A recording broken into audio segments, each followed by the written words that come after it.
이런 얘기가 있습니다. 책의 제목이기도 한데요. 아프니까 청춘이다. 맞는 말이죠. 그런데 이 얘기를 듣고 유병재 씨라는 코미디언이 좀 비틀어서 얘기했습니다.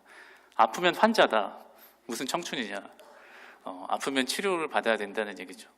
이 가벼운 짧은 개그지만 거기서 느껴졌던 것이 우리들의 삶에는 우리들을 분명히 다듬고 성장시키는 아픈 일들이 있습니다. 하지만 그것을 단지 그렇기 때문에 괜찮다라고 치부하기에는 우리들의 삶에서 마주할 수 있는 고통들은 여전히 우리를 환자 같은 상태로 만든다는 것입니다.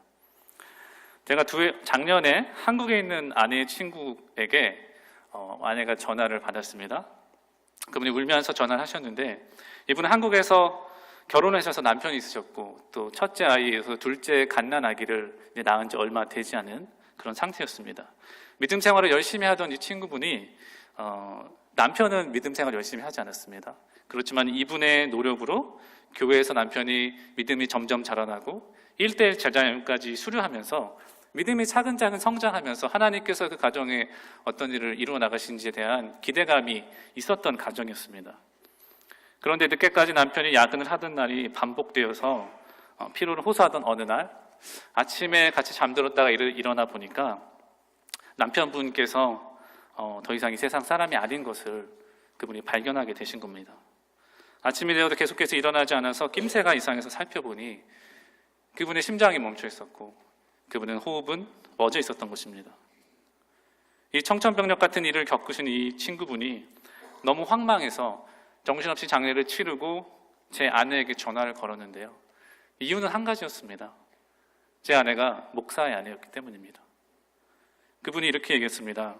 하나님께서 왜 이런 일을 생기시게 했는지 나는 도무지 모르겠다. 나도 남편도 믿음 생활을 열심히 하고 있었는데 나랑 어린아이들을 두고 왜 그렇게 데려가셔야 했는지 네 남편이 목사니까 한번 물어봐달라. 이걸 어떻게 받아들여야 되냐고. 이야기를 전해 들은 저는 너무나도 안타까우면서도 솔직히 그분이 납득할 만한 그 어떤 말을 해줄 수가 없었습니다. 최근에 저는 주변에서 비슷한 일이 일어나는 것을 여러 번 겪고 있습니다.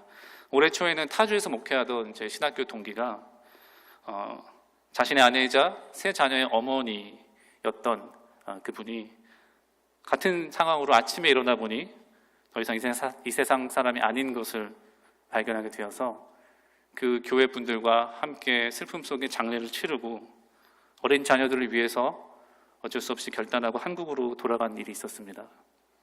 또 여러분들 중 많은 분들이 잘 아셨던 우리 교회에서 이전에 사역하셨던 한 목사님께서도 최근에 병가 중에 갑자기 심장이 멈추어서 소천하시게 된 일이 있었던 것도 여러분들 중에 많은 분들이 알고 계실 줄 믿습니다. 그분이 제가 백인교회 처음 몇 년 전에 파송됐을 때 저희 집에 사택에 맨 처음으로 찾아오셔서 많은 좋은 조언들을 해주고 가셨던 분들이었기 때문에 그분이 갑자기 세상을 떠나신 것이 저에게도 참으로 황망한 일이었습니다. 그 외에도 교우분들 중에 많은 분들이 암과 같은 위중한 질병 때문에 본인과 가족들이 힘들게 눈물로 기도하면서 어려움을 겪고 있는 것들을 제가 보고 있습니다. 이런 일들을 겪게 될 때마다 제 안에서 되새겨지는 것은 우리는 인생에서 갑자기 마주하는 어려움 앞에서 크게 흔들릴 수밖에 없는 참으로 연약한 존재들이라는 것입니다. 하나님께서 정하신 그때에 잠시 머무르는 이 세상을 떠날 수밖에 없는 존재들이라는 것입니다. 왜냐하면 하나님께서 우리에게 허락하신 이 땅에서의 삶은 일시적인 것이기 때문입니다. 이 주제에 관해서 성경은 두 가지를 우리에게 기억하라고 이야기합니다. 첫 번째는 하나님이 약속하신 영생에 비하면 이 땅에서의 삶은 지극히 짧다는 것이고, 둘째는 이 땅은 우리가 임시로 거주하는 장소라는 것입니다. 욥기 8장 9절에서 이렇게 얘기합니다. 나의 땅 위에 사는 우리의 나날도 그림자에 지나지 않습니다. 그리고 다윗도 시편에서 39편에서 이렇게 고백합니다. 주님 알려주십시오. 내 인생의 끝이 언제입니까? 내가 얼마나 더 살 수 있습니까? 나의 일상이 얼마나 덧없이 지나가는 것인지를 말씀해 주십시오. 주님께서 나에게 한 뼘 길이밖에 안 되는 나를 주셨으니 내 일생이 주님 앞에서는 없는 것이나 같습니다. 진실로 모든 것은 헛되고 인생의 전성기조차도 한낱 입김에 지나지 않습니다. 성경에서 말하는 것은 우리가 삶을 계획할 수 없고 우리의 바람대로 이루어갈 수 없는, 언제 예상치 않게 우리가 이 세상을 정리할 수밖에 없는 참으로 유한한 존재라는 것입니다. 릭 워렌 목사님께서 목적이 이끄는 삶에서 삶에 찾아오는 어려움에 대해서 이렇게 이야기하셨습니다. 우리가 세상을 너무 사랑하지 않게 하시려고 하나님은 삶에서 상당한 정도의 불만 요소를 갖게 하신다. 이 세상에서 채워질 수 없는 갈망을 느끼게 하신다.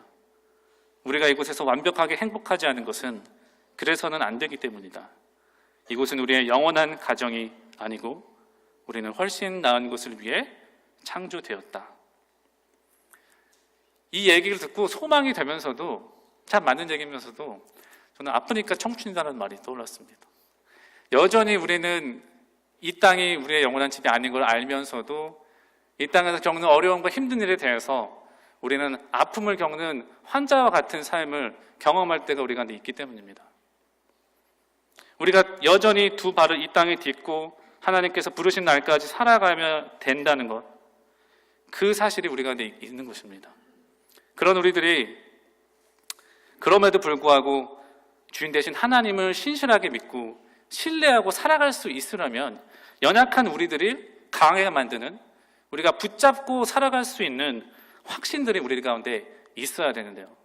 그런 확신이 무엇인지 오늘 로마서 8장 말씀에서 우리가 찾아볼 수가 있을 것입니다. 바울이 오늘 본문에서 우리 가운데 오늘날 회복되어야 될 확신 두 가지가 있다고 얘기하는데요. 첫 번째로 하나님이 선하게 다스리신다는 것에 대한 확신입니다. 8장 28절에서 바울이 이야기합니다. 하나님을 사랑하는 사람들, 곧 하나님의 뜻대로 부르심을 받은 사람들에게는 모든 일이 서로 협력해서 선을 이룬다는 것을 우리는 압니다. 여기서 바울이 우리가 안다라고 이야기하고 있습니다. 그런데 그 전에 26절과 비교를 해보면 바울이 이렇게 얘기했습니다. 이와 같이 성령께서도 우리의 약함을 도와주십니다. 우리는 어떻게 기도해야 할지도 알지 못하지만 성령께서 친히 이루 다말을 할 수 없는 탄식으로 우리를 대신하여 간구하여 주십니다. 여기에서는 26절에서는 바울이 우리가 어떻게 기도해야 할지도 알지 못한다고 이야기하고 있습니다. 우리의 삶에 대한 하나님의 최선이 무엇인지, 무엇을 어떻게 기도해야 할지도 모를 때가 우리 가운데 많이 있는 줄 압니다.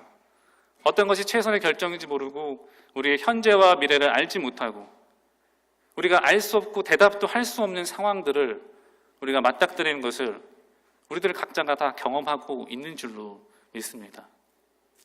성경은 그래서 우리가 그 점에서 약하다고 이야기하는 것입니다. 그런데 그런 약함에도 불구하고 우리에게 희망이 되는 것이 한 가지가 있는데 바울이 그 한 가지를 안다고 28절에서 고백하고 있는 것입니다. 그것이 바로 하나님의 자녀된 우리에게 약속하신 것, 하나님을 사랑하고 그 뜻대로 부르심을 입은 자들에게 일어나는 모든 일들이 우리가 삶에서 경험하는 좋은 일들뿐만 아니라 나쁜 일들도 불행한 일들도 그 모든 것이 협력해서 결국에는 하나님의 선을 이루게 되게 할 것이다 라는 것이 바울이 한 가지 알고 있는 것, 그것이라고 고백하고 있습니다. 우리가 이 약속을 하나님께 하신 그 확신을 믿을 때 우리가 삶에서 일어나는 일들, 그 일의 종류가 어떤 것이든지 새롭게 바라볼 수 있도록 우리를 인도해 줍니다. 첫 번째로는 일상에서 우리가 겪게 되는 좋은 일들이 있을 때 그것에 대해서 우리가 감사해야 될 대상이 누군지를 분명하게 해준다는 겁니다. 바울은 일들이 협력해서 선을 이룰 때 그것이 저절로 이루어진다고 이야기하지 않습니다. 그 일들 우리에게 선한 방향으로 바꾸시는 주체가 한 분 계신데 그 주체가 바로 하나님이라고 이야기하고 있습니다. 우리 인생에서 생기는 좋은 일들이 있을 때 그것이 운이 좋아서 때는 내가 무엇하나 잘해서 혹은 저절로 선을 이루는 것이 아니라 나에게 유익한 방향으로 일을 되어갈 때 그 뒤에서 선한 계획을 갖고 일을 하시는 분은 한 분이 계시는데 바로 그분이 하나님이시라는 것입니다. 우리가 이것을 분명히 할 때 우리에게 어떤 일이 생기든지 그것이 하나님의 은혜입니다라는 고백이 우리 가운데 나오게 될 수 있을 줄 믿습니다. 그리고 어떤 상황에서도 하나님을 찬양할 수 있도록 인도하신 줄로 믿습니다. 둘째로 우리가 약속을 믿을 때 두 번째 우리에게 힘이 되는 것은 우리가 어려운 순간에 겪는 두려움과 근심 가운데 우리가 무너지지 않도록 힘을 준다는 것입니다. 믿지 않는 사람들은 나쁜 일이 생길 때 보통 운이 나쁘다 또는 재수가 없었다라는 식으로 이야기하고 낙심합니다. 하지만 하나님께서는 하나님을 사랑하는 자녀들인 우리들에게 그런 나쁜 일이 생기던 좋은 일이 생기던지 하나님의 선을 이루어 가신 데 사용한다는 것을 믿는다면은 우리가 그런 참기 어려운 순간을 맞이할 때도 그 어려움으로 끝나는 것이 아니라 그것이 나에게 운이 없어서 생긴 일이 아니라 하나님이 선하신 계획 가운데서 나를 다스리시는 과정으로 받아들이고 참고 인내할 수 있는 힘을 우리 가운데 준다는 것입니다. 잠언 16장 33절에서 이렇게 얘기합니다. 제비는 사람이 뽑으나 모든 일을 작정하기는 여호와께 있느니라. 하나님은 동전 한 입을 던질 때도 제비를 뽑을 때도 역사하시는 분이십니다. 우리가 그 사실을 굳건히 믿을 때 우리에게 주어진 삶을 주님 안에서 헤쳐나갈 수 있는 평안함과 능력을 얻을 수 있는 그 진정한 근원이 무엇인지 우리가 깨닫게 될 수 있을 줄로 믿습니다. 우리는 눈먼 우연이나 운명의 손아귀에 붙여있지 않고 오직 한 분이신 선하신 하나님의 계획 가운데 다스려지고 있다는 사실이 있기 때문입니다. 이 본문을 읽은 후에 18세기의 목사이자 찬송가 작사자였던 존 뉴턴 이렇게 결론을 내렸습니다. 그분이 허락하시는 것은 무엇이든 우리에게 필요한 것이고 그분이 만류하시는 것은 어떠한 것도 불필요한 것이다. 우리가 간절히 바랬고 원했고 이루어졌으면 하는 좋은 일들이 하나님께서 만류하셨다면 그것이 이루어지지 않았더라도 사실은 그것이 우리에게 필요한 것이 아니었다는 것입니다. 또한 어떤 불행한 일로 나쁜 일로 인해 우리 삶에 어려움이 찾아왔다고 느낄지라도 실제로는 하나님께서 그런 일을 통해서도 나를 빚어가시고 다스리시는 일을 우리들의 삶 가운데 하고 계신다는 것을 우리가 바라볼 수 있게 된다는 것입니다. 우리가 이런 것을 인식할 수 있는 시선을 가지는 것이 믿음의 사람이 할 수 있는 일인 줄 믿습니다. 지금 어려운 일을 겪고 계시는 분이 계시다면은 예상치 않은 어려움 가운데 아픔 가운데 있는 분이 계시다면 하나님이 여전히 여러분을 선하신 계획 가운데서 붙들고 다스리고 계시다는 사실을 기억하시기 바랍니다. 하나님이 여전히 여러분을 선한 목적을 가지고 그 고통과 슬픈 일이 그대로 끝나는 것이 아닌 우리를 다듬으시고 우리가 하나님을 더욱더 의지하고 바라볼 수 있도록 이루시는 선을 이루시는 그분 하나님이라는 사실을 그 약속을 신뢰할 수 있는 우리가 되기를 간절히 소망합니다. 우리가 그렇게 될 때 어려운 일을 당할 때라도 이것조차 나를 향한 하나님의 사랑이구나 라는 놀라운 고백을 우리들의 연약한 입술에서도 하게 되는 일이 생길 줄로 믿습니다. 여기서 우리가 한 가지 분명히 짚고 넘어갈 것이 있습니다. 모든 것이 협력하여서 선을 이룬다고 말할 때 그 선이 과연 무엇이냐는 것입니다. 그 선이 그냥 일들이 잘 술술 풀린다는 의미에서 선이 아닙니다. 그 선의 내용에 대해서는 다음 절에 구체적으로 나옵니다. 29절입니다. 하나님께서는 미리 아신 사람들을 택하셔서 자기 아들의 형상과 같은 모습이 되도록 미리 정하셨으니 모든 것이 협력하여서 이루는 선이란 바로 하나님의 아들이신 예수님을 우리가 닮아가게 만드신다는 것입니다. 우리들이 이 땅에서 유한하게 경험하는 그 일들이 잠깐 잘 되는 것이 아니라 잠깐 그 형편이 나아지는 것이 아니라 우리들이 예수님의 형상을 닮아서 그 거룩하심을 닮아서 그 예수님의 모습이 우리들의 삶 가운데도 이루어져 나간다는 것, 그것이 하나님께서 우리를 위해 준비하신 최고의 선이라고 바울은 선포하고 있는 것입니다. 바울은 이것에 대한 확신을 가지고 분명히 안다라고 이야기하고 있습니다. 내가 희망한다, 그랬으면 좋겠다 라고 얘기하지 않고 확신을 가지고 내가 안다, 내가 아는 것 한 가지가 그것이라고 이야기하고 있습니다.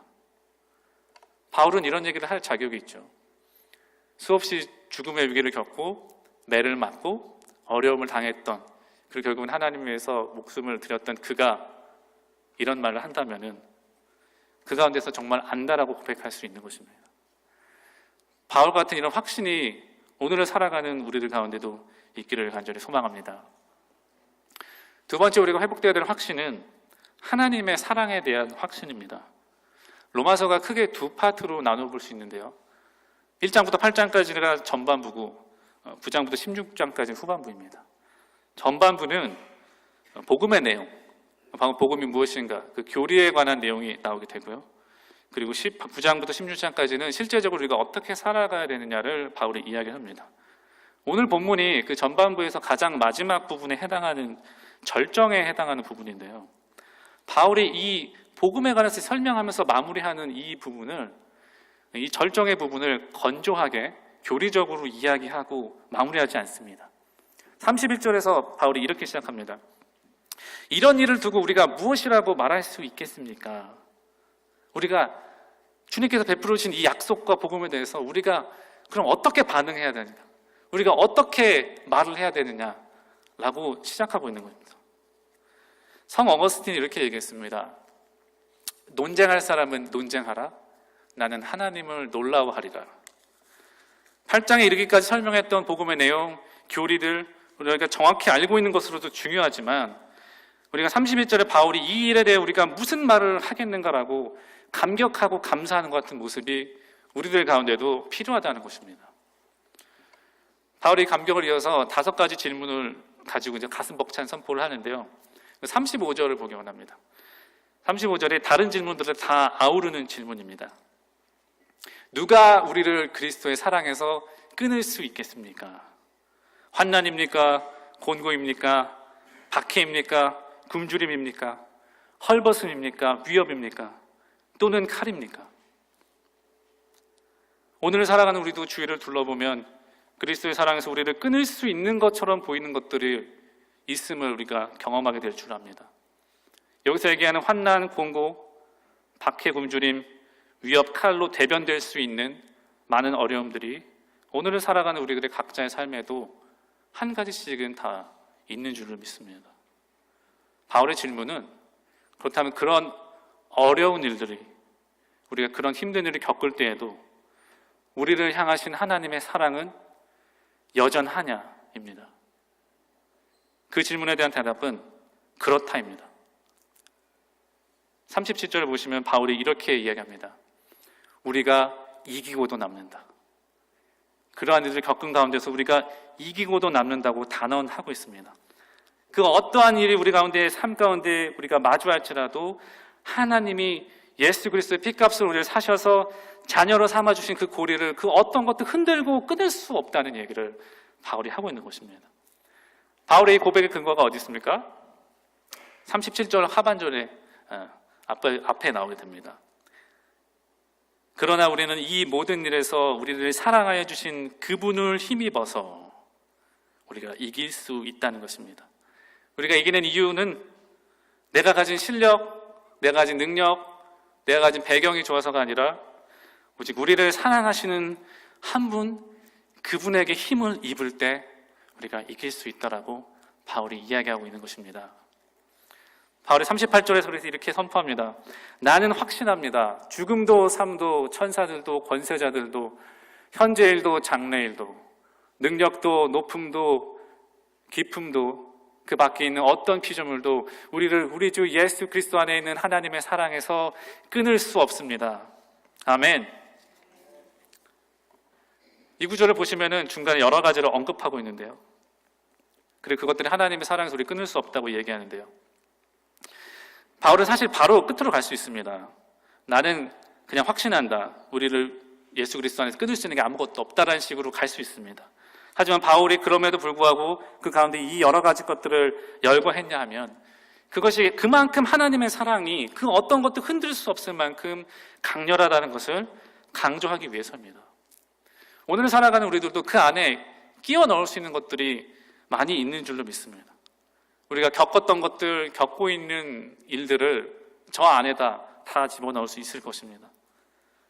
그런데 그러한 일을 당할 때라도 여전히 우리를 붙드시는 이 하나님의 사랑에 대한 확고한 확신이 우리 가운데 회복이 되어야만 우리가 현실에 어떤 어려움이 찾아올지라도 그 현실이 우리 삶을 규정하지 않고 그 환경 가운데 우리가 끌려가지 않고 주님께 붙들림 받을 수 있다는 그런 확신을 바울이 이야기하고 있는 것입니다.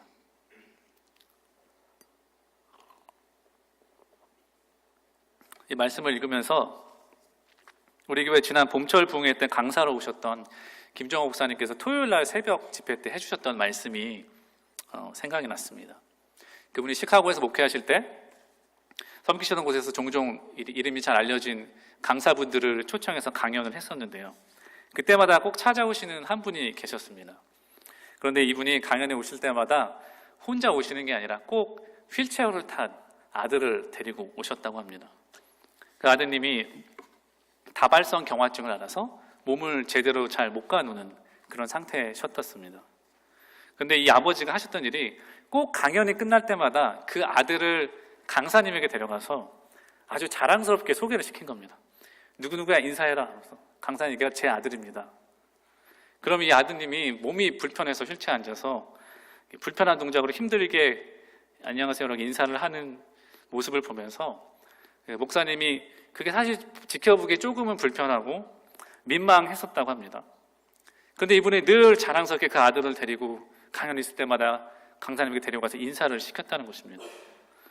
그러다가 그 아들이 대학을 가는 것을 보고 목사님이 아틀란타로 가셔서 목회를 하시고 있는 중에 어느 날 이 아버지에게 전화가 왔다고 합니다. 목사님, KBS 인간승리 좀 보세요. 왜요? 우리 아들이 나옵니다. 인간승리라는 프로그램이 장애나 어려움을 가진 분이 그것을 이겨내는 사람들이 나오는 프로그램이죠. 그 프로그램에 그 아드님이 대학을 졸업하고 시카고 시청에서 시빌 엔지니어로 일하고 된 내용을 방송하게 된 겁니다. 이 프로그램 말미에 아나운서가 그 아드님에게 질문을 던졌습니다. 마지막으로 대한민국에서 많은 사람들이 이 프로그램을 보게 될 텐데 이 기회에 그 사람들에게 할 말이 없냐고 그렇게 물었을 때 이 아들이 이렇게 대답했습니다. 여러분, 내가 참 괜찮은 사람입니다. 내가 되게 괜찮은 사람인데 아직 장가를 못 갔습니다. 그래서 근데 내가 정말 괜찮은 사람이니까 여러분들 중에 저한테 관심 있으신 분은 연락 주시기 바랍니다. 이런 이야기를 했다고 합니다. 목사님이 그 얘기를 들으시면서 머리에 망치로 맞는 것 같은 충격을 받으셨다고 합니다. 장애가 있고 누가 봐도 힘든 처지에 있는 아들이 다른 사람들이 그 사람을 동정하고 불쌍하게 여길 만한 그 처지에 있던 사람이 낙심에 빠져 있지 않고 열등감에 빠져 있을 수 있는 이 상황에서 내가 괜찮은 사람이다라고 하는 생각을 저렇게 당당하게 하는 것을 보면서 이 청년의 삶을 규정한 것은 그를 둘러싼 현실이나 장애가 아니라 그에게 보여줬던 아버지의 사랑이었구나. 그런 생각을 하셨다는 겁니다. 많은 경우에 장애를 가진 자녀를 부끄럽게 여깁니다. 밖으로 잘 데리고 나가려 하지 않고 사람들 앞에 드러내고 싶어 하지 않습니다. 그런데 이 아버지는 그렇지 않고 다른 사람들에게 자랑스럽게 제 아들입니다.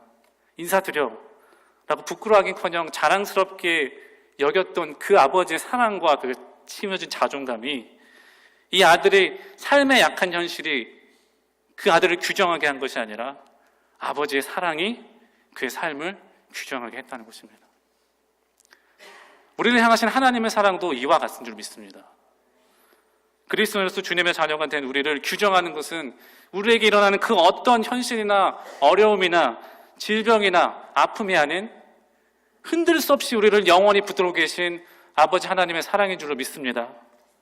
그래서 바울이 선포하는 것입니다. 누가 우리를 그리스도의 사랑에서 끊을 수 있겠습니까? 환난입니까? 곤고입니까? 박해입니까? 굶주림입니까? 우리가 인간이 경험하는 그 어떤 것도 죽음도 삶도 그 어떤 영적인 존재들도 현재 일이나 장래일이나 하나님의 백성을 대적하는 어떤 능력도 공간도 다른 어떤 피조물도 우리를 하나님의 사랑으로부터 끊을 수 없다는 것, 그것이 오늘날 우리가 회복되어야 되는 확신인 줄로 믿습니다. 제가 목사님의 그 말을 듣고 개인적으로 저도 머리에 망치를 받는 듯한 충격을 받았습니다. 저에게는 장애가 있는 아들이 하나 있습니다. 발달 장애가 있는 그 아들이 있는데 행동하고 하는 것이 평소와 다르기 때문에 제가 아이들을 통제하고 감시하고 좀 지켜봐야 되는 입장입니다. 그 아이들 때문에 어느 날은 너무 힘들 때도 있습니다. 그리고 아이들이 아직 말을 못해서 저는 아들이랑 대화를 해본 적이 없습니다. 오늘 학교에서 무슨 일이 있었는지, 어떤 생각을 하고 있는지 제가 대화를 해본 적이 없습니다. 그런데 나는 과연 이 아이를 그 아버지와 같은 사랑으로, 하나님의 사랑으로 키우고 있는가? 그 아이를 둘러싼 장애가 그 아이를 규정하게 하지 않고 하나님이 나를 통해 그 아이에게 보여주는 그 사랑으로 그 아이의 삶이 규정받게 하고 있는가? 그 질문 앞에서 제가 너무나도 큰 반성이 되었기 때문입니다. 우리를 가운데 아무것도 흔들 수 없는 그 사랑이 우리를 다스리고 있는 줄로 믿습니다.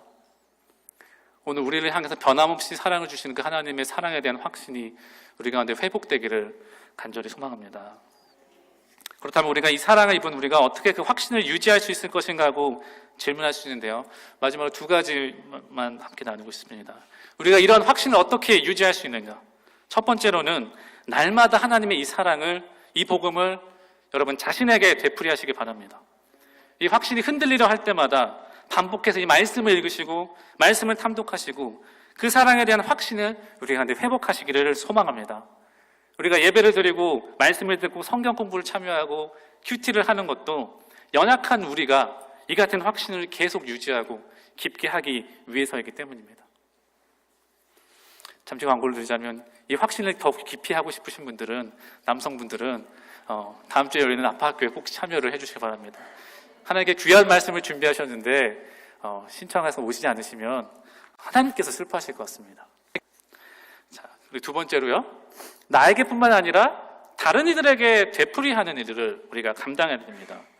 내가 받은 그 사랑이 감격스러운 것이라면 다른 이들에게도 되풀이해서 전해주시기를 소망합니다.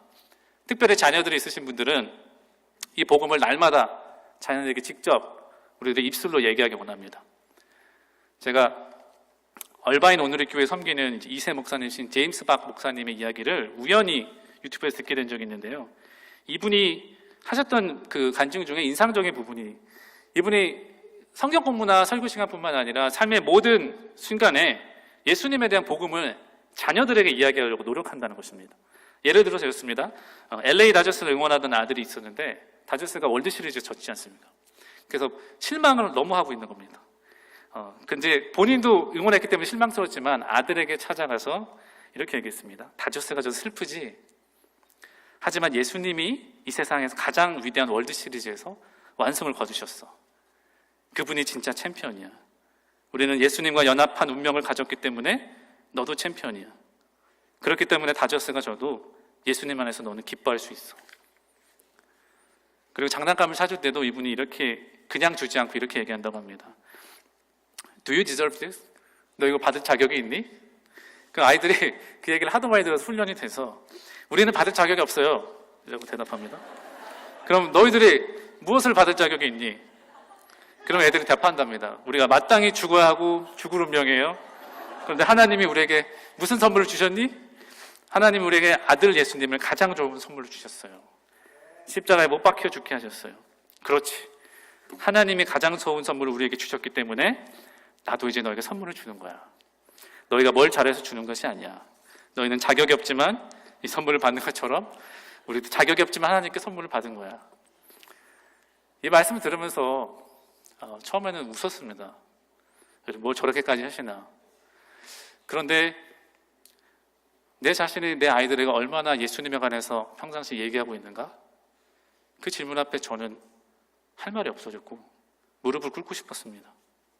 예수님에 관해서, 복음에 대해서 누구보다 더 많이 알려주고 전해줄 수 있는 사람이 부모인 저였는데, 제가 목사이면서도 집안에서는 이거 해라 저거 하지 말라라는 이야기를 많이 하지만 아이들에게 예수님에 대해서, 그분이 어떤 일을 하셨는지에 대해서는 정작 말하지 않고 있었다는 사실을 깨달았을 때 모니터 앞에서 무릎을 꿇고 싶은 마음이었습니다. 우리가 우리 자녀들이 정말 예수님의 사랑을 알고 구원의 감격을 가지고 예수님의 자녀로 자라기 원하십니까? 그렇다면 우리 아이들에게 우리는 예수님에 관해서 우리가 이야기해야 됩니다. 하나님의 그 사랑을 가르치고 복음을 일상에서 되풀이하면서 전해줘야 됩니다. 그렇게 될 때 우리 자녀들이 믿음을 가지고 자라게 될 줄을 믿습니다. 제가 이 타이밍에서 어린이 학교 교사 봉사자 광고를 함께 보고 있습니다. 우리 자녀들의 뿐만 아니라 우리가 되풀이해야 될 대상이 바로 여기 있습니다. 함께 보시겠습니다. 짧은 영상입니다.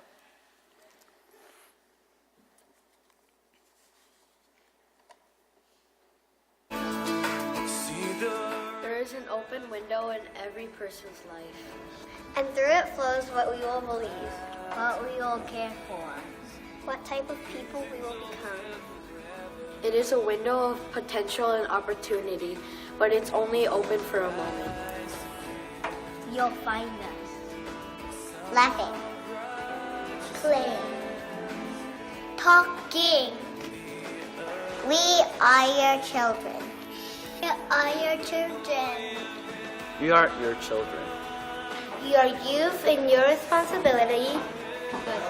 The messages of the world is deafening and It's becoming harder and harder to hear the message of God's love. We are growing up fast and our time is short. We need a church that will minister to us and incorporate us into the church family. We need to know we matter. We need to know that life has a purpose. We need to know that we are loved. We are disciples in training, not disciples in waiting. We are the church of today and the church of the future. But you're in danger of losing us. You are losing us. You're losing us.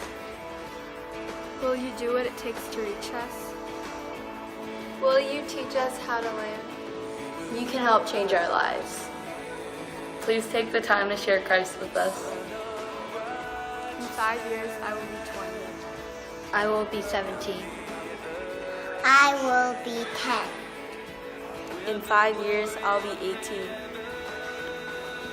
The question is, in 5 years, will it be too late?